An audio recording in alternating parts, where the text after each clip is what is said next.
है विविध भारती। उजाले उनकी यादों की,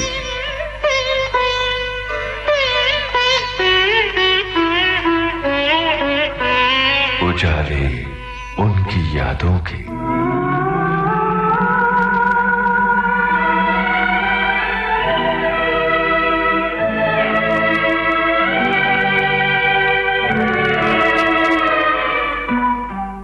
सभी सुनने वालों को कमल शर्मा का नमस्कार। दोस्तों, आज इस प्रोग्राम में हम आपको सुनवा रहे हैं फिल्म जगत के सुप्रसिद्ध और वरिष्ठ पार्श्व गायक मन्ना डे से ली गई भेंट वार्ता का दूसरा और गीतों को कविता का सौंदर्य, धुनों की मिठास थी, जिस परंपरा में गायन एक समर्पित साधना रही। मन्ना डे जी के गायन में हमें विविधता के कई आयाम नजर आते हैं। अपने स्वरों के ताने बाने से वे हमारे आसपास एक ऐसा ध्वनि संसार रचते हैं जहां पहुंचकर हम समय और अंतराल की सीमाओं से अपने आप को मुक्त अनुभव करते हैं। लीजिए सुनते हैं फिल्म जगत के सुप्रसिद्ध और गाने गाए आज। तो कुछ हम जानना चाहेंगे कि अमूमन कितनी गैर फिल्मी और फिल्मी रचनाएं आपने गाई होंगी? 3,500 गाने मैंने गाया। हिंदी के अलावा अन्य भाषाओं में, बांग्ला को छोड़ करके, वो तो आपकी मातृभाषा है। बहुत ज्यादा गाया मैं। जैसे आपको कोई धुन अच्छी लगी, और संगीतकार अपनी पसंद का भी होता है कभी कभी कि जिनके साथ में आपकी एक ट्यूनिंग होती है, लेकिन कई बार ये होता है कि किसी खास लेखक के या कवि के गीत गाते हुए बड़ा अच्छा लगता है और ऐसा लगता है कि उसमें भावों की जो गहराई है उसको अपने गायन से और उभार कर बाहर लाने में बड़ा आनंद आता है। अब मुझे जरा बताएंगे कि आप कौन कौन से गीतकार आपको बहुत अच्छे लगते थे? मेरे ख्याल से शैलेंद्र जी, उनके शब्द से कुछ खुशबू आती थी, मुझे इतना अच्छा लगता था उनके। तो प्यार का सागर है तेरी एक बूंद के प्यासे हम, ये शैलेंद्र जी का लिखा हुआ है। फिर सुन न सजे क्या गाँव में, ये शैलेंद्र जी यानी शंकर जयकिशन के जितने गाने मैंने गाया ज्यादातर शैलेंद्र जी ने लिखा था। और वैसे तो देखिए बहुत सारे गाने मैंने मधुरी साहब के गाए। पोइट्री मुझे बहुत पसंद है। मैं जब जब गाया वो शब्द के ऊपर मैंने बहुत ज्यादा ध्यान दिया। दादा, आपने पोइट्री की बात की, बहुत बड़े कवि हुए हैं डॉक्टर हरिवंश राय बच्चन, और जिनके बेटे ने भी बहुत नाम कमाया, अमिताभ बच्चन साहब ने। उनकी मधुशाला जो बहुत ही प्रसिद्ध कृति है, उसका संगीतमय जो ये रूपांतरण है, आपको मालूम है वो यहीं रहते थे, ये 7वां रोड पे किराए के मकान पे रहते थे उन दिनों में। अमिताभ बच्चन कोई नहीं था उन दिनों में, वो तो स्ट्रगल कर रहे थे इधर। तो एक दिन जयदेव आया यहाँ, उन्होंने बोला बंधु एक खुशखबरी देने के लिए आया हूँ। क्या है? तुम गाओगे ये मधुशाला। तो ये बात चल रही थी, मुझे मालूम पड़ गया था HMB से, कुछ लोग बोल रहे थे भाई रफी साहब गाएंगे। तो डॉक्टर साहब ने बोला नहीं, रफी साहब नहीं गा सकते क्योंकि ये संस्कृताइज्ड ये है, वो उच्चारण करने में तो दिक्कत होगी। नहीं। तो फिर बोला दूसरे एक आर्टिस्ट का नाम लिया गया, वो गाएंगे। तो डॉक्टर साहब ने बोला भाई एक कोई गाने वाले को गाना चाहिए, ये जो गाते हैं। तो चोज मी टू सिंग। मैं डॉक्टर साहब के साथ बैठ के मैं समझने की कोशिश किया जो द फिलॉसफी ऑफ मधुशाला। तो उन्होंने रिकॉर्डिंग से पहले कुछ एक्सप्लेन करके बताया, ये वगैरह वगैरह सब। वो मैं ये कहूँगा कि डॉक्टर साहब अगर ना होते तो वो उसके जो रस है ना, वो पूरी ये निकलना बहुत मुश्किल हो जाता था। उन्होंने जिस ढंग से एक्सप्लेन किया सब कुछ। मधुशाला की बात चली है, लेकिन मधुशाला से हम अब आते हैं, क्योंकि गैर फिल्मी रचना है, फिल्मी रचना पर आते हैं। हम चाहेंगे कि कुछ इसी के भाव के आसपास अगर कोई गीत याद आ रहा हो तो वो आप सुनवा दें। नहीं तो वैसे तो नरा ऐसा है कि मैं क्या कहूँ, रिकॉर्ड आपके हाथ में है, छांटिए और कोई बढ़िया सा गाना इस वक्त हमारे श्रोताओं को, चूंकि वो इंतजार में है आपकी पसंद का गीत सुनने के लिए। ये मदन साहब का बनाया हुआ संगीत यात्रा में बहुत सारे संगीतकारों के साथ में आपने काम किया। कई बार इसमें जिक्र आया रोशन साहब का और मदन मोहन साहब का। मैं समझता हूँ कि आपके समकालीन थे, तो उनसे एक मित्रवत जो व्यवहार रिश्ता होता है वो तो होता ही है, और साथ ही साथ एक व्यावसायिक रिश्ता भी होता है। मैं इन दोनों संगीतकारों के बारे में आपकी मन के उद्गार जानना चाहता हूँ। आपने इनको कैसा पाया? मदन मोहन साहब बहुत रंगीला किस्म का आदमी था। उनका उठना बैठना, ये वो बिलीव करते थे कि भाई गाना बजना ऐसी एक चीज है कि बहुत कुछ किया जा सकता है। और वही एक आदमी थे ऐसे उठना बैठना और इसी बात पे विश्वास करते थे कि भाई संगीत का जो कुछ यानी एसेंस ऑफ संगीत ये लोगों के साथ यानी डिफरेंट दर्जे के लोगों के साथ मिलने से ही मिलता है। और आप देखिए मदन मोहन साहब के म्यूजिक में वो सब कुछ मिलेगा आपको, झुमका गिरा रे वो भी मिलेगा आपको, और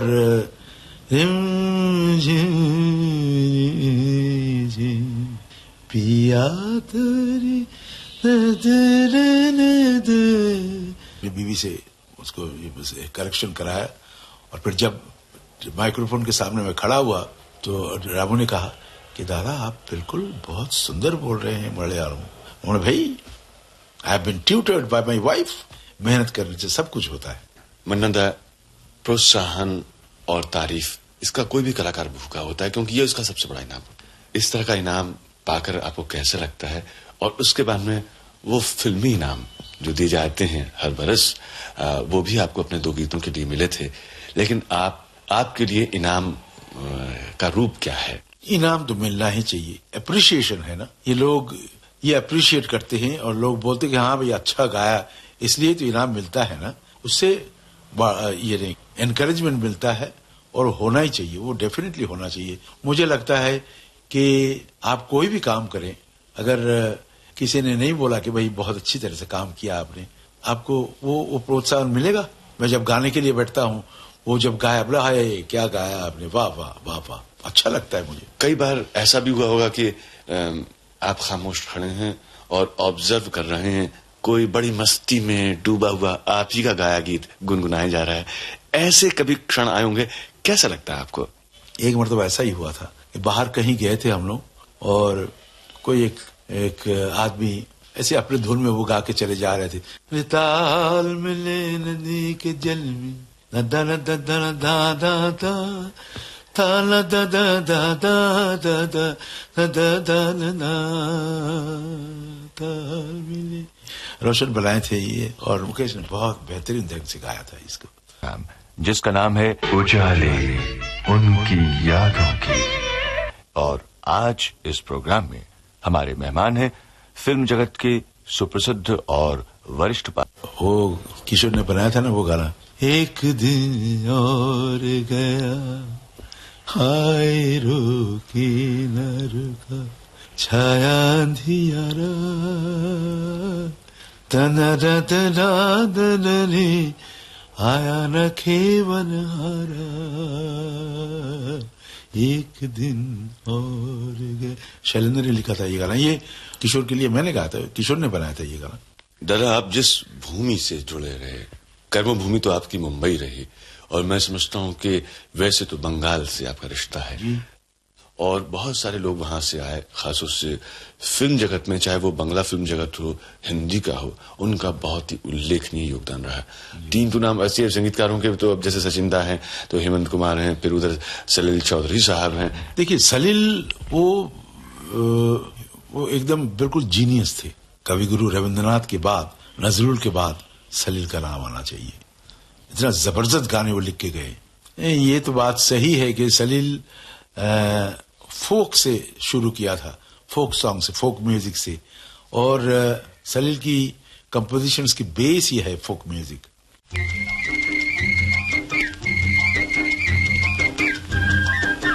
आपने कभी सलील की मलयालम पिक्चर चेमीन के गाने सुने? नहीं सुने आपने? मैं तो बोलता हूँ कभी सुनिए। वो येसुदास ने गाया था और सुशीला, बेहतरीन बेहतरीन। उसमें मैंने भी एक गाना गाया था, मानसमैने वरु मधुरम नुल्ली तेरु निन्नरुमपू बाड़ी तेरु वदारे, ब्यूटीफुल सॉन्ग। न जाने क्यों रामू कारियट साहब जो प्रोड्यूसर और डायरेक्टर थे, उन्होंने मुझे चुना था। बाकी सारे गाने येसुदास से गाया था, बहुत सुंदर गाया था। दादा, किसी गायक का संगीत से वही रिश्ता होता है जैसे रूह का जिस्म से होता है, और वो आपके भीतर, आपके मन में रचा बसा है। और ये कहते हैं ना कि आप सुबह उठते हैं तो संगीत पीते हैं, शाम को सोते हैं तब भी संगीत ही होता है, दिन में भी संगीत की ही साधना चलती रहती है और पूरा जीवन ही संगीतमय हो जाता है। संगीत के बारे में काफी बातें की हमने और आपने अपनी पसंद के नगमे भी सुनवाए, पूरा प्रोग्राम भी संगीतमय हो गया। लेकिन दादा, संगीत के अलावा भी हम समझते हैं कि आपके कुछ शौक होंगे जो आपको बहुत अच्छे लगते हैं और उन रुचियों के साथ में आप अपना वक्त जो थोड़ा बहुत बच जाता है कभी कभी बिताना पसंद करते होंगे। तो हम जानना चाहेंगे अपने श्रोताओं की ओर से कि आपकी वो रुचियां, वो शौक कौन से हैं? खाना यानी मैं खुद पकाता हूँ। हाँ, पकाता हूँ और एक्सपेरिमेंट करता हूँ। पकाता क्या हूँ, एक्सपेरिमेंट करता हूँ। यानी कभी पहले से बोलता नहीं हूँ कि क्या पकाने जा रहा हूँ, वो पकने के बाद देखा जाता है क्या पका। और आप तो मुझे देख के आप ये मालूम कर सकते हैं कि भाई मैं एक्सरसाइज करता हूँ बहुत फिट। अच्छा, उम्र क्या होगी अभी आपकी? 76। माशाल्लाह, ये बात तो क्या कहना। और कोई देख के कहेगा नहीं, वैसे बिल्कुल 56 के नजर आते हैं। हाँ, वो लोग बोलते हैं आपके कॉलेज में पढ़ाते हैं क्या, प्रोफेसर है। खैर, और मैं खेला करता था बहुत, cricket and football and wrestling. हाँ, रेसलिंग किया था और एक्सरसाइज अभी भी करता हूँ और कम खाता हूँ, पीता नहीं हूँ। और एक चीज मैंने ये मालूम किया कि दूसरों के बारे में जो सोचना है ना, वो बिल्कुल नॉर्मल है मेरा। कि एक आदमी जैसे रफी साहब क्यों इतना अच्छा गाते हैं, किशोर कुमार क्यों इतना बड़ा आर्टिस्ट है, लता मंगेशकर जिनके बराबर में कोई आर्टिस्ट नजर नहीं आता है, क्यों ऐसा होता है? मैं ये मान लिया कि भाई इन लोगों ने कुछ काम ऐसा किया जो हम कर नहीं पाया, इसलिए इनका नाम इतना ज्यादा है, इतने बड़े हैं इन लोग। मेरे दिल में कोई जलन नहीं है, बिल्कुल। यही विनम्रता, यही तो बड़प्पन है। मैं समझता हूँ कि कोई व्यक्ति कलाकार तो कितना भी बड़ा बन सकता है, अगर वो एक अच्छा इंसान नहीं है तो कोई मतलब नहीं। तो ये दोनों चीजें हम तो कह रहे हैं कि हम अपने श्रोताओं से यही कहेंगे कि हम जिस मन्ना डे से मिले हैं उसकी शख्सियत में और उसका दोनों, एक कलाकार और एक अच्छे इंसान का ऐसा संगम है जिसे सोने पे। मेरे चचा जी कहते थे कि देखो, जिंदगी में पहले तो पढ़ाई करो, पढ़ाई करने के बाद तब चूज करना कि वोकेशन क्या करना है तुमको, ये करो। लेकिन एक बात याद रखना, जिंदगी में अगर कोई चीज भी तुम डिजर्व न करो तो डिजायर नहीं करना, पहले डिजर्व करो फिर डिजायर करना। ये अभी तक मैं ये सोचता हूँ, अगर मैं अच्छा गाना गाना चाहता हूँ तो मुझे रियाज करना पड़ेगा। इसलिए मैं हमेशा जिनके पास सीखा हूँ, हमेशा उन्होंने कहा कि अब्दुल रहमान खान साहब खुद आकर बोला मैं तुमको सिखाना चाहता हूँ। बोले देखिए, कभी कभी मैं इधर जाता हूँ, मैं 3 म्यूजिक डायरेक्टर को मैं असिस्ट करता हूँ। ठीक है, सुबह कहा हूँ तो शाम को आ जाऊंगा, शाम को कहा हूँ तो दोपहर को आ जाऊंगा। रोजाना आते थे खान साहब मुझे सिखाने के लिए और इसलिए पहुंचे हैं। लेकिन वैसे तो आपसे विदा लेने का वक्त चाहता नहीं, हमारा मन नहीं करता है। इतनी मीठी बातें हुई, इतनी अच्छी बातें हुई, लेकिन अपनी तरफ से हम चाहेंगे कि हाँ, हमारे सुनने वालों के लिए उनसे हमने बहुत सारी उनकी तरफ से भी बातें पूछ ली, अपने मन की बातें भी पूछ ली। कोई ऐसी बात जो आपके दिल में रह गई हो, आप कहना चाहते हो अपनी तरफ से, तो आप कहिए। भाई और बहनों, कहूं क्या, मेरा दिल भर आ रहा है कि आप इतने देर से मुझे सुन रहे हैं। ये मेरी खुशनसीबी है कि मुझे ये मौका मिला आपसे बात करने की। और इतने सालों से जो मैं गा रहा हूं और आप लोगों ने जो मुझे बर्दाश्त किया, इसलिए बहुत बहुत धन्यवाद। मन्ना दा, आपने हमें इस प्रोग्राम के लिए वक्त दिया, इसके लिए हम आपके शुक्रगुजार हैं। हालांकि दिल तो नहीं चाहता कि हम यहाँ से जाएं, आपको छोड़ें इतनी आसानी से, क्योंकि जो सिलसिला बातों का चला था वो हमें एक ऐसी दुनिया में ले गया था कि कुछ देर के लिए हम भी ऐसे लगा कि उसी जमाने में पहुंच गए हैं, उन्हीं कलाकारों के बीच पहुंच गए हैं, आपकी यादों का दामन थाम कर। बहरहाल, आपसे इस खूबसूरत बातचीत के लिए बहुत बहुत धन्यवाद। हम अपनी ओर से, अपने सुनने वालों की ओर से, वरिष्ठ पार्श्व गायक मन्ना डे से ली गई भेंट वार्ता का दूसरा और अंतिम भाग। इस कार्यक्रम की रिकॉर्डिंग और निर्माण में तकनीकी सहयोगी थे प्रकाश चौहान, दिनेश दाभोलकर, विनायक तडवलकर और मानिकराव गायकवाड़। प्रस्तुति सहयोग रमेश गोखले का था और विविध भारती की ओर से इसे आपकी सेवा में प्रस्तुत किया शकुंतला पंडित ने। उजाले उनकी यादों के।